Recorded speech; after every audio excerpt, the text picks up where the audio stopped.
So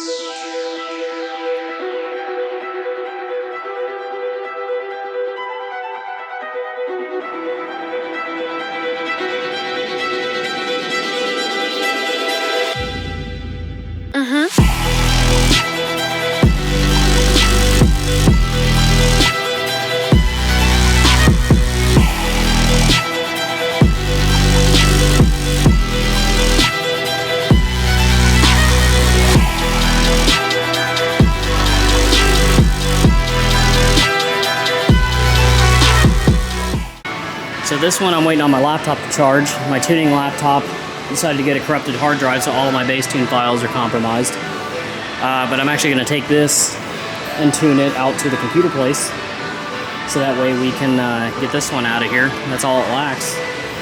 The Apex 370Z diff swap. I am still waiting on spacers from Apex. So yeah, we can't get the diff spaced out or the pinion angle correct until we're waiting on those machined aluminum spacers. And he says they're on the way, but he told me that 3 weeks ago. You know, I like using Apex stuff. When it works well, it works well. I've had great results with everything we have installed, but you know, on some of these newer swaps, just make sure you get everything. Customer didn't know that he didn't receive all of his hardware, so I let them know, but here we are, it's a waiting game. You know, we started this at the beginning of this month, hoping to have it rolling and hitting the ground at the end of the month, and it's not. So that one's dead in the water. Alright, so it is now October 31st. Happy Halloween. We have spacers from Apex. They've been here for a little bit, but we've been busy doing other stuff. These are the spacers that he provided that will go underneath the diff to support the diff underneath the subframe. There's a washer like kind of in that one. I hope it fits. I don't know if it's going to or not. I'm gonna scan Bo and help me out real quick.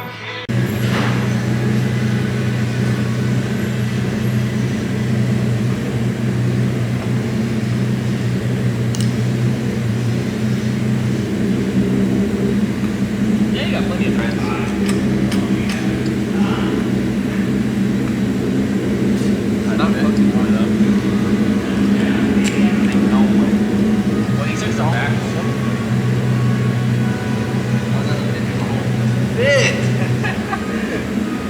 It doesn't fit! You probably drill it out a little bit. I have an idea. God damn.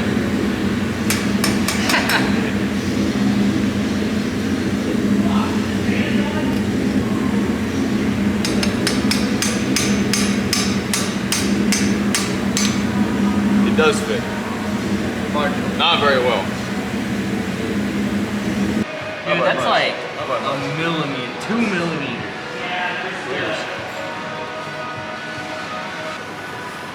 So here's what I'm working with. I have washers and spacers underneath there, kind of hard to see. The bolts are very, very inwards. You can kind of see that they're on like the most, I guess, outer section. I don't understand why they did that. If they have the ability to design the whole thing, why not design the whole thing correctly? Same with this back here. Why do I have to stack 7 washers back there to make it fit and be correct? I have a lot of questions, and I don't have a lot of answers, unfortunately. But the diff is in, so got further than the last time, I guess. You can see how the bolt is very far to the right and left, but on the outer ends. I tried putting a washer in there to make myself feel better, and then I realized that I couldn't. So I'm only going to use the nut. That's what I can do. And I guess I'll pull the diff back out and stack a bunch of washers in there and make it fit. Hold on. I'm going to start out with 3 washers. These are pretty thick washers. I'm going to start out with these, and they're going to go behind the diff, where that hole is right there. And I'm going to hope it fits.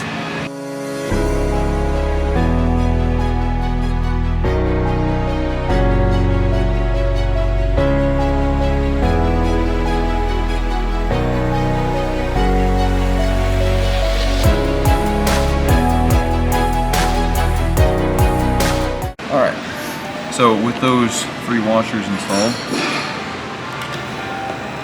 it actually fits pretty good. That's my clearance. Those 3 thick washers. Don't ask me what size they are. Honestly, I don't know. They came from just some random washers we had sitting around. But I still have thread engagement back there. All the slack there is taken out, and the diff is mounted. Well, just when I thought we were good, so I had mentioned that the diff does clear. However, the diff clears only just, and as you can see, the angle here goes up. So when I try and bolt the axle on, it's gonna go right in the way, more than likely. I'm not saying it's gonna happen 100%, only 99%. But we don't care about that right now. I'm just trying to stab this thing in the car so we can get an idea on the rest of it.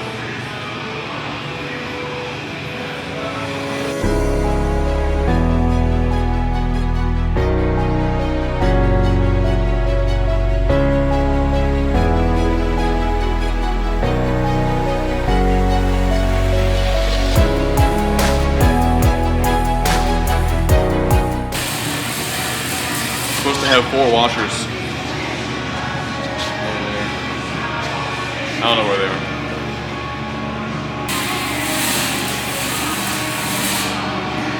So, fortunately, we do work on these cars, so I have the original ones. I don't know if you're supposed to use the originals or if you're supposed to use the ones that come with the car, like this, but I have both.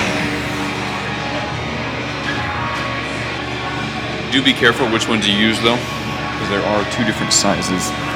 Let's see if I can demonstrate this. So that one's a little bit bigger than the smaller. Very small difference, but they are different. So this one goes on the top first, this one goes on the bottom.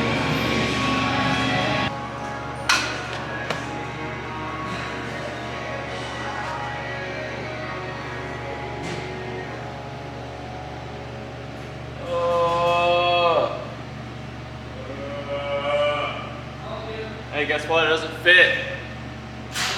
It doesn't fit. Why doesn't it fit? Why doesn't it fit? As you can see, I'm not installed yet, and the car is in the way. Don't you hate when the car is in the way of your car? Yeah, the subframe is hitting the spare tire well, and I have a long way to go. Also, the diff is definitely going to hit that, but I can cut that off. Not really that big of a deal. Is it going to hit anything else? Probably. After talking... Yeah. Oh, look, it's the boss man, just in time. After talking with Ohm, apparently we're supposed to clearance the car a lot. So, cut a window in the spare tire well. And now it fits. I guess the top of the diff doesn't hit. The vent hits the top. Okay. I'll have to bend the vent or persuade it somehow. But I'm gonna smash the fuel tank hanger in because I don't feel like cutting that out of the car. So I'll use my hammer to persuade that. But it is. It looks like it might hit once you tighten it. It might. We'll get there when we get there. I am ready to put the subframe in for the first time, actually fully installed. There's a giant hole in the spare tire, and there's a big hole in the frame rail. The spare tire notch is so the actual subframe itself can fit, and the frame notch is so the top of the diff can fit. I did have to smash and tweak and bend the vent tube, so if you do this, make sure you just don't kink it. If you still vent, just don't kink it. I have to spread these little legs apart a little bit to get them to fit between the rails of the car, so that's kind of annoying, but whatever. Eventually I will go back in here and I'll plate that up. I've got some angle iron I'll put in there, and I'll make a piece of steel to fit over that. I left the gas tank strap intact. I just kind of cut around it real close to it and then smash the strap in. That way I didn't have to modify anything with the gas tank. I don't want to do that.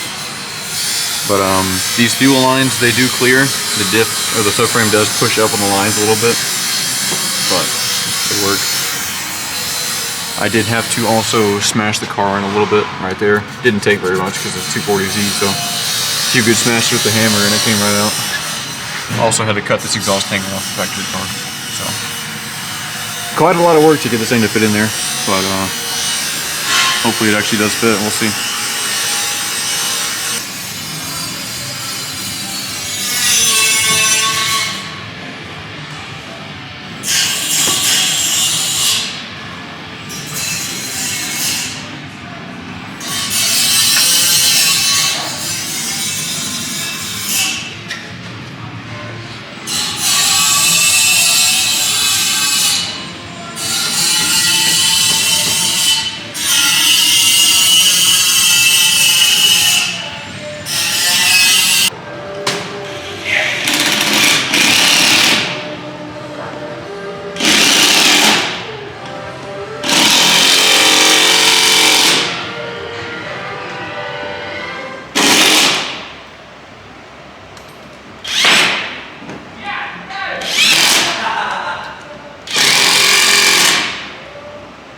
Hello?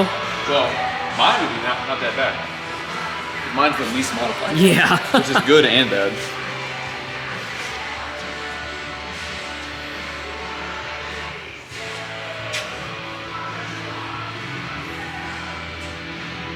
Yes, that's a lot of washers. No, I don't know why. But, hey, I didn't build it. Definitely need more on that side. Well, like I said, I can't get them. I have to take the suffering back. Yeah, well, it's going to have to come back down eventually when we do the finish welding and everything. Yeah. You know? Yeah. For now, at least we can just get it to roll. This one's waiting on spacers, which will be here today. So we can just roll this out for now. We're waiting on a few revised apex pieces. There's our preliminary notch there and there. I'll show you these wheels he got. Would you say these are like second gen 5 or third gen 5 series factory wheels? E39 5 series. E39 5 series. Some of them came with, I think they were factory 2-piece. Some had bolts. Mm-hmm. These aren't. Yeah. Are they actually legit BBSs? Yeah. They look like it. Yeah. Man. Alright, you can lower it. Get that hot take. I don't know how much the front is going to settle. Because it'll shift. Okay. Oh, you got to jack up the rear a little bit? Well, I also forgot to tighten all of the bolts back there. Oh. Like all the control arm bolts. Nice. Yeah, okay. It's not like we're waiting on you. Yeah, it's cool. It's cool. We'll pause filming, Caleb. Here's the exhaust hose building. So I started it, and then I got busy with phone calls, emails, customer visits, everything else. You know, I missed simpler times where all I had to do was work. But got the dual to Y pipe oval tubing exhaust going into an HKS muffler. Mark IV Supra style. I can't wait to hear how this thing sounds.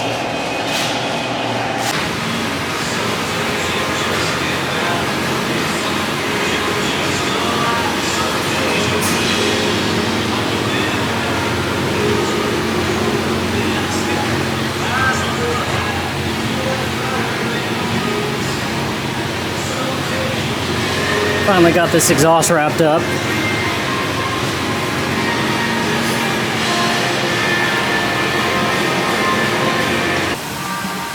Alrighty, the big reveal.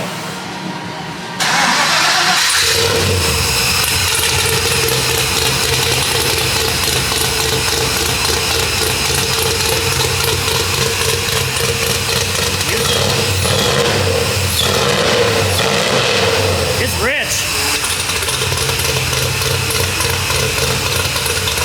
All right. Hello, Rich.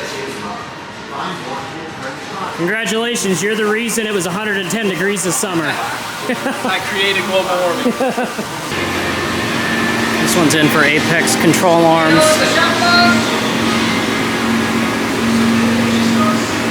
This one's in for apex control arms and BC coils all the way around.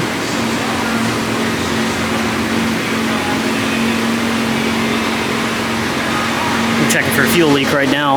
I guess they hadn't leaked fuel, huh? Dude, they hadn't ripped anything. All right. Well, I'll shut it off for now. So this is what spindle pins look like if you're lucky. Just a little bit of heat with a propane torch. Yeah. If you're unlucky, you need the oxyacetylene torch. If you're really unlucky, you need a whole new spindle. It's about a 50-50 shot, either way. But according to the service manual, it says just pull it out with your fingers. It's just because my arm was getting tired. Oh, yeah? Yeah.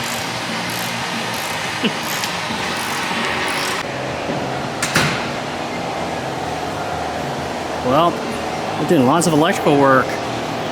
Dash out. Dash out. Both for sets of speed huts on Mr. Pena's V8 swap Z car. This is that car that we talked about.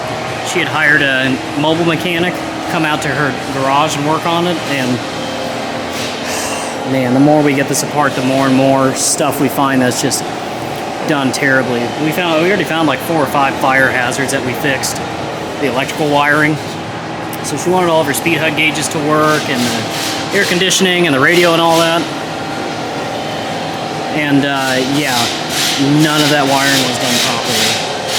And so we're just like, look, we're gonna have to redo all this. So a lot of junk wiring, all the same color, nothing labeled, exposed crimps.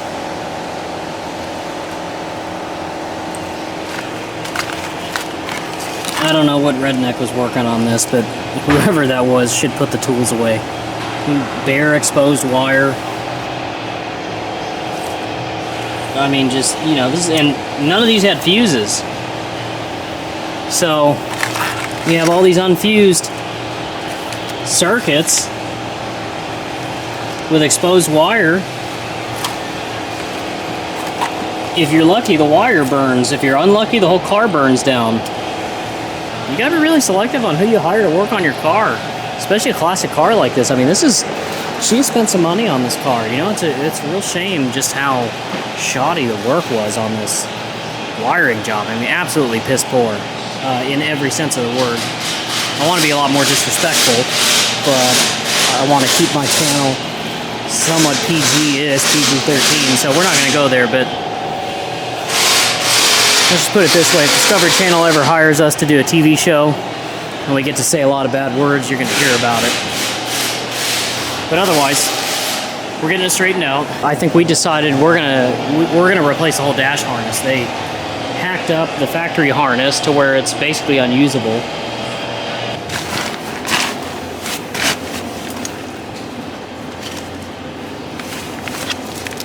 I mean, it just had stuff all in it, everywhere, just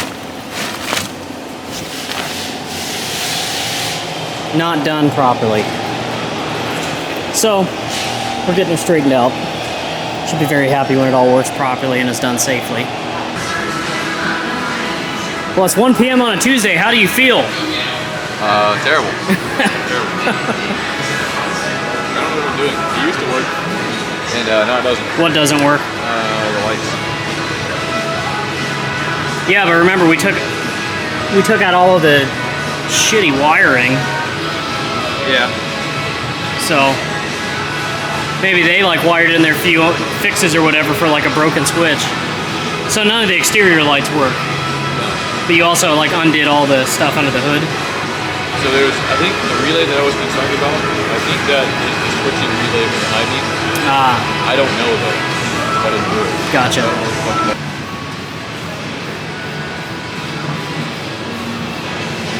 Don't hire mobile mechanics to come work on your classic car. Well, it's Tuesday morning here at GRW. We have the test engine running. all the doors are open even though it's 30 degrees outside because, you know, I'm not really a huge fan of carbon monoxide poisoning. No, I've been doing that. It's just since the laptop's kind of shit that we really haven't had to do.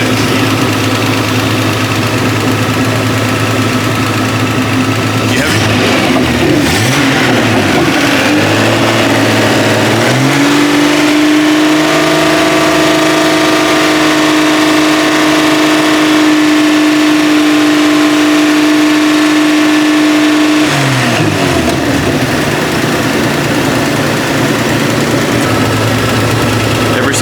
that leaves this place gets tested on this engine, and it goes through obviously a testing procedure like this. So that way when you get your harness and you put it in your car, there's no excuse as to why it doesn't work.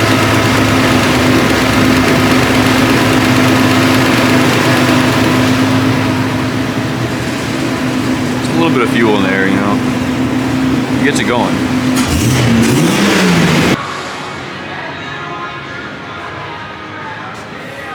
Aftermarket antenna. After we did a bunch of work, it came in with no brake pedal. We had to do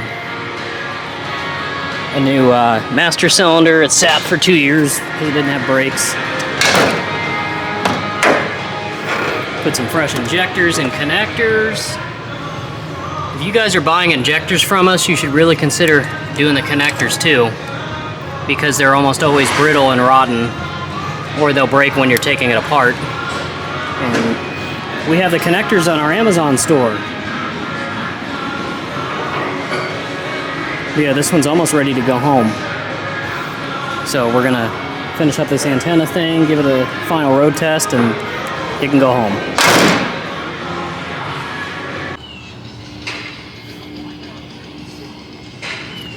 All right, this one is going home. Miss Wanda trusted us with this thing for injectors, rear shocks, did brakes all the way around. Miss Wanda's ready for pickup. Went ahead and gave it a quick pressure wash with soap and rinse. Shines up pretty nicely. Not bad for having sat for 2 years. So this one's going home. Speed Racer decided to pay us a visit. We put an exhaust on this a while back, and we've been, you know, doing his oil changes and whatnot. And today he's got some Wilwood brakes front and rear that we're going to be putting in. And we have Mr. Price here for an engine swap. It's one of the other engines that we built. We yanked everything out yesterday. Filled the whole shop with the signature Datsun air freshener, old gas. Caleb was working on cleaning up all the parts. We're going to powder coat everything for him. This is a father-son kind of project. And the kid just turned 16.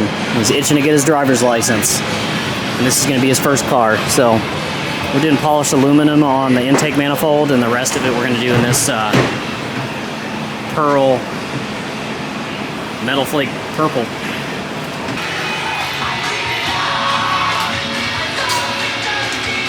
We got the Grim Reaper L series over here. Is that the or no, Gravedigger? Grimace. No, I was thinking Gravedigger. The Gravedigger is black and green. Is it? There's no purple on it? No. Well, Oh. some, but like mostly black and green. I definitely didn't have to take the rail back off and tap all 12 holes. Oh, because of the powder? Yeah. Yeah, Really annoying. it happens. At least this one's moving along.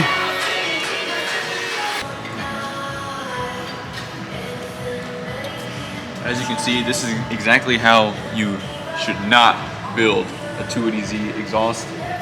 This is the X. ZX. All these welds, see, you don't want this color. The color is what you don't want. You want it to be cooked like that. That's how you know it's done correctly. These are raw. This is cooked properly. Or, Like, you know how the backwards one. Yeah, or the backwards one. You know how when you get a steak, you know what I mean? You get it like medium at most. Rare. You don't want rare. We're doing a stroker turbo build for Mr. Kanger.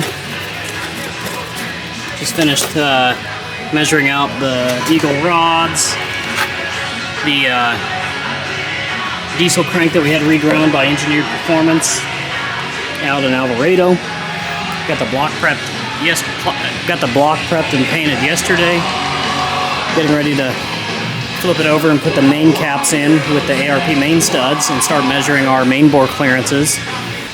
Got our stroker crank in, and I suspected that this was going to happen just based off of all the research and reading I've done, but since this is the first one we've done, I always want to make sure for certain. But yeah, we're going to have to notch the block just a little bit to clear the rods. Standard practice with Ravello and some of the other stroker setups that people have built. So I'm just waiting to waiting for the customer to read the email about the stuff that we're basically where we're at and what our next steps are to move forward. So we're doing a getting rid of all the casting flash in this engine block, and we're going to send it back to the machine shop to get notched for the stroker crank clearance. The particular stroker setup that we run will hit the sidewall of this oil gallery, so we're going to send it back to the machine shop partially assembled so they can just notch all these little areas. I mean, back here is not a huge deal. It's this front section, you know, where the oil pickup goes, so these back ones don't matter. It's going to be these up here that we got to be careful, but we're not doing really excessive stroke to where we risk damaging the wall. But you can see all these little chunks of just metal that are just itching to break free. And this block is actually one of the worst ones I've seen. You know, look at all that stuff in there. You know, this being a stroker motor, not only a stroker motor, but he's targeting, you know, 400 plus. This is one of those, you know, where the increased engine load, harmonics, vibrations, things like that might break this stuff loose, and, you know, this stuff will get inside of an engine, tear things up. So for what he's investing in this thing, we want to make sure to give him our due diligence and try to get rid of as many of these chunks of casting flash as we can, and just really limit the amount of potential areas of risk. So working with a couple of different Milwaukee angle grinders and different tips, just trying to get this thing as cleaned up as humanly possible, and then send it back to the machine shop. Alright, here we are. Wednesday afternoon at the shop. Ryan's already cussing. It's typical. Chris is like going on vacation, so just get a nice view of all these cars in the parking lot. Nice weather, a little rainy day. Obviously we're not doing anything at all. You know, this guy is just heavy chilling. I don't blame him. Wish I could do that. I got money to make. So let's go show you what I've been working on all day and all week, really. This is a 1972 240Z. The odometer says 60,000 miles, and I believe it. This car is very pretty. Whether it's been restored or not, I don't know. But the car is here for a vintage air system. So I have the condenser mounted, fabbed up some brackets from the provided units, bent them and slammed them in. Condenser's done. I was gonna put in the compressor today, but the pulleys don't line up, so I'm gonna figure that out. Still gotta find a spot to put the receiver dryer. Here's all his factory 240Z parts, which were removed not like an animal, just unplugged like a normal person should do. Yeah, his faceplate. I gotta find out something with the radio and probably make something to make that work. I haven't gotten that far yet. I'll start cussing later. There's all that. Vintage air system is installed, dash is back in and mounted. This car is absolutely beautiful. I don't know if it's the original dash or not, but that's the only crack in this whole thing. Other than that, the car is very pretty. Gauges aren't messed up. Very pretty car. Vintage air is mounted underneath here. Looks like a mess right now, but all these wires are here so I don't forget about them. I'll clean all those up, put them where they go. I don't really see the hype behind 240Zs, to be honest. every generation or every 2 years they change something, and honestly they changed it for the better, because this car is a pain in the ass to work on. Underneath the dash there's like 12 million connectors you got to undo on like a late model 280s where you just and pull the plugs out. They're color coded on the late model cars. These are just really annoying to work on, and unless you just have to have one, I don't recommend a 240Z. I'm going to charge you more money to work on it. So hopefully in a couple days we'll have AC hoses made for the interior. I'm using the factory ones that we usually make for the 280Zs. I'm using the same hoses. I drilled holes in the firewall earlier today, coming out of the factory location. I'm going to have the AC lines run down there somewhere, mount the receiver dryer somewhere there, compressor, condenser. It might be a little busy, but it's better than having literally like 12 feet of hose wrapped around the engine bay. So hopefully that goes well. And yeah, been cussing all day, of course. Nice cool day though. Bo's been over here working on the oven. I'm not gonna blame anybody for breaking it, but it's probably him, not gonna lie. Look at him, he's slacking again. He's thinking about what he wants for dinner. What an asshole. Alright guys, we're getting this October vlog wrapped up. Just finishing up a couple of last minute office details for the evening, gonna call it a night. But some of y'all probably saw our statement on no longer supporting the Lexus community. And it was just one of those things that just became less and less profitable for us. And it just at a certain point didn't really make sense anymore to keep stretching ourselves thin supporting, you know, the classic Lexus community. And, you know, we did have a few pretty good customers, and, you know, it was cool seeing a lot of our parts end up out there on the market. But, you know, a lot of the, like the cold air intakes, you know, we kept running into more and more fitment issues for just vehicles that we couldn't really get a hold of for testing. I mean, it took us 3 years of offering the cold air intake to finally get somebody to lend us their 97 year model. And it was like literally the only one, and we had to offer it for free. I mean, we could, and even offering it for free, people for some reason still just, we could not get development vehicles. And so it took us 3 years to secure a 97. Well, it turns out that 97 didn't have traction control. And so one of our customers bought that cold air intake, and the traction control came with a different throttle body, so it didn't fit. And so, you know, at a certain point, I'm like, look, we can't sit here and just try to find every single LS400 out there on the market just to make sure that it fits every single car. Toyota and Lexus like to change minor things across every year sometimes. From a business standpoint, you know, you can make up all that effort by, you know, selling coilovers, wheels, and all these other things, but people just weren't buying them from us. You know, we had a whole website section for LS400 parts and other Lexus parts. And during this 3 year run of cold air intakes, I've maybe sold 3 coilover sets. So, you know, people just weren't buying. And at a certain point, you got to call it. And, you know, we have other emerging markets that are going to be a lot more promising. We've got the RZ34 that we now offer parts for directly on our website. Which, by the way, if you're local to the Dallas-Fort Worth area and you have a new RZ34, we'd love to talk to you. We're needing a few vehicles to kind of test some performance parts. We'd like to develop a few parts like we currently offer for the 370Z. So get in touch with us if you have an RZ34 and you're looking for good prices on performance parts. You know, we can talk from there.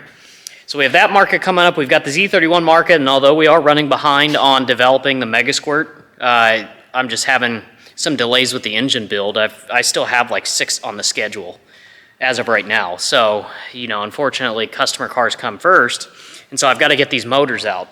So that's what's causing the delay on the Z31 stuff. So we'll see how that pans out. But between the Z31 market continuing to grow and the new RZ34 market, it just made sense to refocus our efforts on maybe not being stretched so thin here in shop, especially as staffing is harder and harder to come by. You know, there are certain positions that we're looking to fill that for the right candidate, you know, would be great, but the particular candidates we're looking for are few and far between. where we're going with that, you know, as much as I would have liked to see the LS400 market take off, it just wasn't going to happen. We had a good 3-year run until further notice. You know, we are going to work on Lexus and Toyota vehicles still in our local market because we'll work on everything. But just e-commerce online support, we're no longer going to be offering anything for the Lexus community. So we appreciate all of you customers who have bought everything from us for the Lexus stuff. We are still going to provide like tech support, and our install instructions are going to stay on our YouTube channel for the 2 cold air intakes that we offered. You know, if you need a replacement piece or something like that, we can still talk, but we're just not, we're not going to be functionally doing an e-commerce support for that market anymore. So, but anyways, appreciate you guys watching. Don't forget to hit that like button and subscribe. Share your videos with all of our friends. Help us get monetized. We're halfway there on our average viewership per month. So that's really the only piece of the puzzle left, is we've got to get our viewing hours up. We just need you guys watching more and sharing them with your friends. So please, please, please share our videos and help us get our average viewership up. Don't forget to check out our Amazon store. We're always adding more and more things to the Amazon store. There's a few parts on there that we can offer, like aluminum radiators for the 280ZX. We've got LED headlights. We've got other apparel, things like that. So feel free to check all that out. Here comes the preview for next month's vlog. We've got quite a few goodies going on. Some new LS swap stuff coming up. Other engine stuff as well. So appreciate y'all guys watching, and we'll catch y'all next month.